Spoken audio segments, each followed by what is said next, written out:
दोस्तों नमस्कार, मैं मनोज कुमार शर्मा आपके बीच में एक बार फिर भाई सलाम अलैकुम अकाल सत श्री अकाल और मेरा प्यार भरा नमस्कार सब तक पहुंचे और गुरु पूर्णिमा की बधाई सभी को पहुंचे।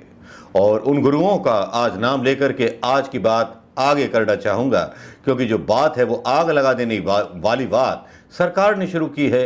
लेकिन सरकार वही सरकार जो बोलती है कि जितने भी कांवड़ पथ पर मुसलमानों की दुकानें होंगी तो वो अपने नाम से उन दुकानों का नाम रखेंगे। मुसलमानों के नाम से दुकानों के चीज़ें रखी जा रही हैं, लेकिन उन सब्जियों पर भी टैग लगाया जाना चाहिए कि सब्जी अब्दुल के खेत से आई है। जो हिंदू के यहाँ भी बिक रही हैं कि सब्जी अब्दुल के खेत से आई है या कहीं के और आई है। लेकिन एक आम वाले ठेले वाले ने बहुत शानदार जवाब दिया। वो जवाब ये था, मनोज ठेले वाला, नाम मनोज है मेरा, मनोज ठेले वाला, उसने लगाया कि मनोज फल वाला, लेकिन आम जो हैं अब्दुल के बाग के हैं। इससे लगाइए कि क्या तंज एक ठेले वाले ने सरकार को नंगा कर दिया। एक तंज ने, सरकार नंगी होती है। हकीकत तो यह है कि जो कांवड़ यात्री यात्रा करते हैं, भले ही मीडिया दिखा रहा है, सारे पत्रकार लगे हुए हैं इस चक्कर में कि किसी भी तरह नफरत फैल जाए।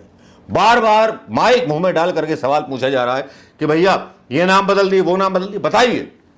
लेकिन मैं ये कहना चाहूँगा कि जो कांवड़िया होते हैं वो कभी भी किसी होटल का खाना नहीं खाते। उनके ग्रुप में खाना लेकर के चल रहे लोग खुद पकाते हैं, खुद खाते हैं। ऐसा हमारे ज़माने में होता था। अब कैसा कैसे हो गया योगी जी के ज़माने में मुझे नहीं पता। पिछले 80 सालों में जब 2000 तक मैं उत्तर प्रदेश के अंदर रहता था तब यही चलन था और बड़े बड़े भंडारे बीच में आयोजित किए जाते थे जिनको हिंदू मुसलमान मिलकर किया करते थे और कांवड़ यात्रियों को विश्राम दिया जाता था। मुसलमान भी अपने कंधों पर कांवड़ उठाते थे और हिंदू भी पुण्य पाने के लिए वो कांवड़ उठाने पहुंच जाते थे। कांवड़ 3 तरह की होती है, ये भी आपको शायद नहीं पता होगा। कांवड़ 3 तरह की होती है। एक कांवड़ को बिठाया जा सकता है, एक कांवड़ को खड़े रहना पड़ता है, बहुत सारी चीजें हैं उसके बारे में और शिव पुराण के बारे में बाद में बात होंगी। और मोदी जी और योगी जी से बहस करने को तैयार हूं, योगी जी से बहस करने को तैयार हूं कांवड़ के ऊपर।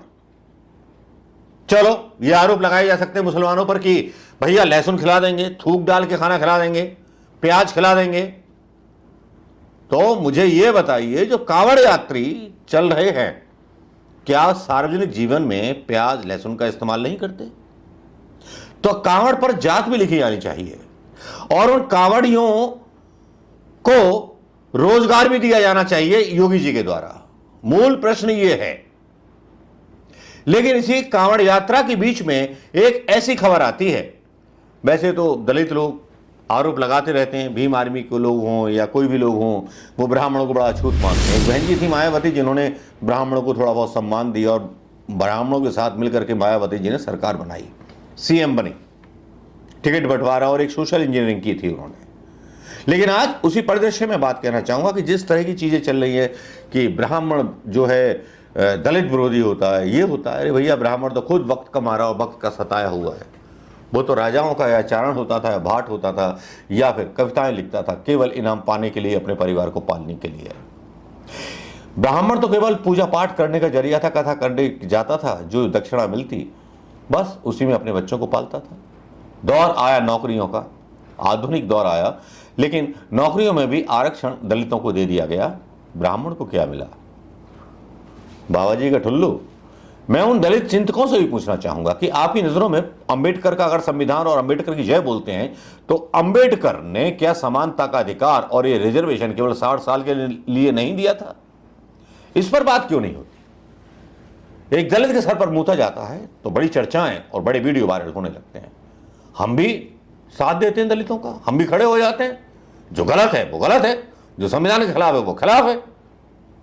लेकिन क्या ब्राह्मणों के अधिकारों को और ब्राह्मणों के राइट्स को छीनने का अधिकार सरकार को है क्या?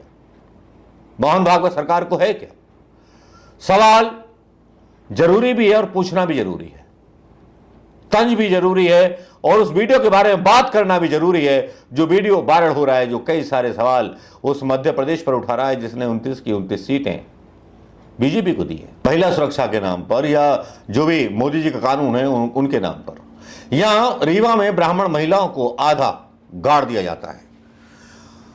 अपने जमीन पर कब्जे का विरोध कर रही थी ये महिलाएं, ब्राह्मण बच्चे थे नहीं, निकल गए होंगे कांवड़ को सपोर्ट करने के लिए, या किसी आंदोलन में जय श्री राम का नारा लगा रहे होंगे, या बागेश्वर धाम में जाकर के जय बागेश्वर धाम बोल रहे होंगे, या उस प्रचार का हिस्सा होंगे। घर को छोड़ के जो निकल गए होंगे बच्चे, कहीं ना कहीं तो बिजी होंगे ना। नौकरी तो हो नहीं सकती। जिनकी जमीन है और जमीन बचाने के लिए कोशिश कर रही हैं, उन्हें गाड़ दिया जाता है और गिट्टी में गाड़ दिया जाता है, और वो भी शहर रीवा में। पूरा विवरण अभी आया नहीं है, लेकिन ये जो वीडियो है जो यहां चल रहा है वो बता रहा है कि महिलाएं कितनी सुरक्षित हैं। क्या प्रधानमंत्री मोदी जी संज्ञान लेंगे, या योगी जी संज्ञान लेंगे, या मोहन भागवत संज्ञान लेंगे, या कांग्रेस के नेता इस पर कुछ आंदोलन करेंगे? दलित के लिए तो सब खड़े हो जाते हैं, लेकिन ब्राह्मण के लिए कोई खड़ा नहीं होता। और मैं बोलता हूं कि ना यहाँ कोई दलित है, ना कोई ब्राह्मण है, ना कोई जाट है, ना कोई सिख है, ना कोई किसी जाति का है। सबसे पहले हम हिंदुस्तानी हैं, ये बात समझ लीजिए। सीमा पर मरने वाला हर जवान हिंदुस्तानी है, उसको जात के आधार पर नहीं पहचाना जाना चाहिए। लेकिन आज जो दशा हो रही है इन महिलाओं की, आधा गिट्टी में गाड़ दिया गया। क्या सीएम मोहन यादव एक्शन लेंगे?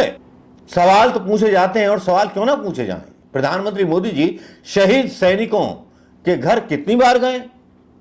जो सेना की बात करते हैं, सेना के साथ फोटो खिंचवाने के लिए सेल्फी वेल्फी सेना की ड्रेस में जाते हैं, किस शहीद के घर में गए?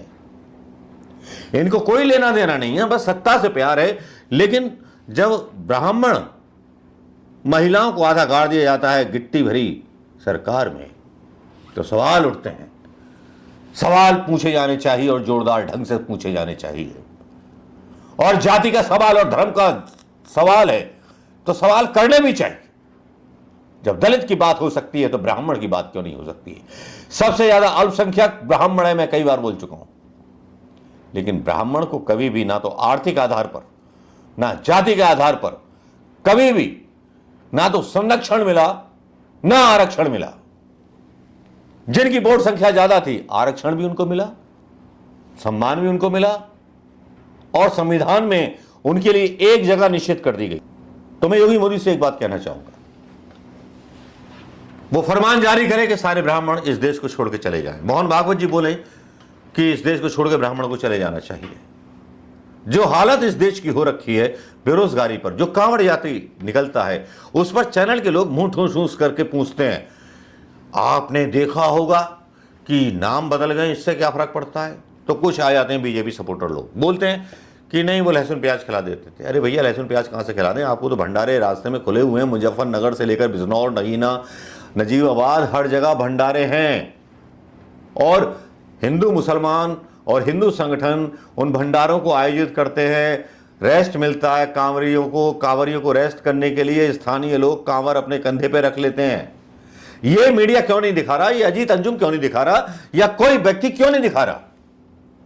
चलिए, योगी जी ने तो आदेश दे दिया, तानाशाह आदेश दे दिया, मान लिया मैंने। वो आदमी गलत है तो गलत चीजों का प्रचार ये मीडिया क्यों कर रहा है? सवाल ये है। आज कांवड़ यात्रा और इन ब्राह्मण लड़कियों का संरक्षण कौन करेगा? सवाल ये है। ज्यादा सवाल नहीं है, बहुत छोटी सी बात है। देश मेरा विशाल है, हिंदू का हृदय विशाल है, सनातन का हृदय विशाल है। और ब्राह्मण तो ऐसा है कि उसका दुश्मन भी उसको पैर छू ले और उससे माफी मांग ले तो क्षमा कर देता है। ब्राह्मण क्षमाशील है। कभी उसने दलित पे अत्याचार नहीं किए। राजाओं के हुक्म थे, या राजाओं ने किए होंगे, या राजाओं ने बनाए होंगे वो हुक्म जो दलितों के खिलाफ होंगे। लेकिन क्या दलित और मायावती खड़े नहीं हो सकते उन ब्राह्मणों के साथ, इन युवतियों के साथ, इन महिलाओं के साथ? लगा होगा वो भी कहीं मुसलमानों का विरोध करने के लिए, इनके बच्चे, उनके परिवार। अभी तो ब्राह्मणों के साथ ही हुआ है, दलितों के साथ हुआ, ब्राह्मणों के साथ हो रहा है। चलते रहेंगे सवाल। मनोज अगर फल बेचेगा तो रहमान के बाग का बेचेगा, और रहमान अगर बेचेगा आम तो किसी सीताराम के बाग का बेचेगा। कितनी मूर्ख सरकार है। आपको लगता है ना कि नौकरी का ये NEET पर भी आज मतलब बड़ा घोटाला हुआ है। एक ही सेंटर से कई लोग चुन लिए गए। इस पर नहीं बात करेगा कोई। बात करने की हिम्मत भी नहीं है। नमस्कार, जय हिंद दोस्तों।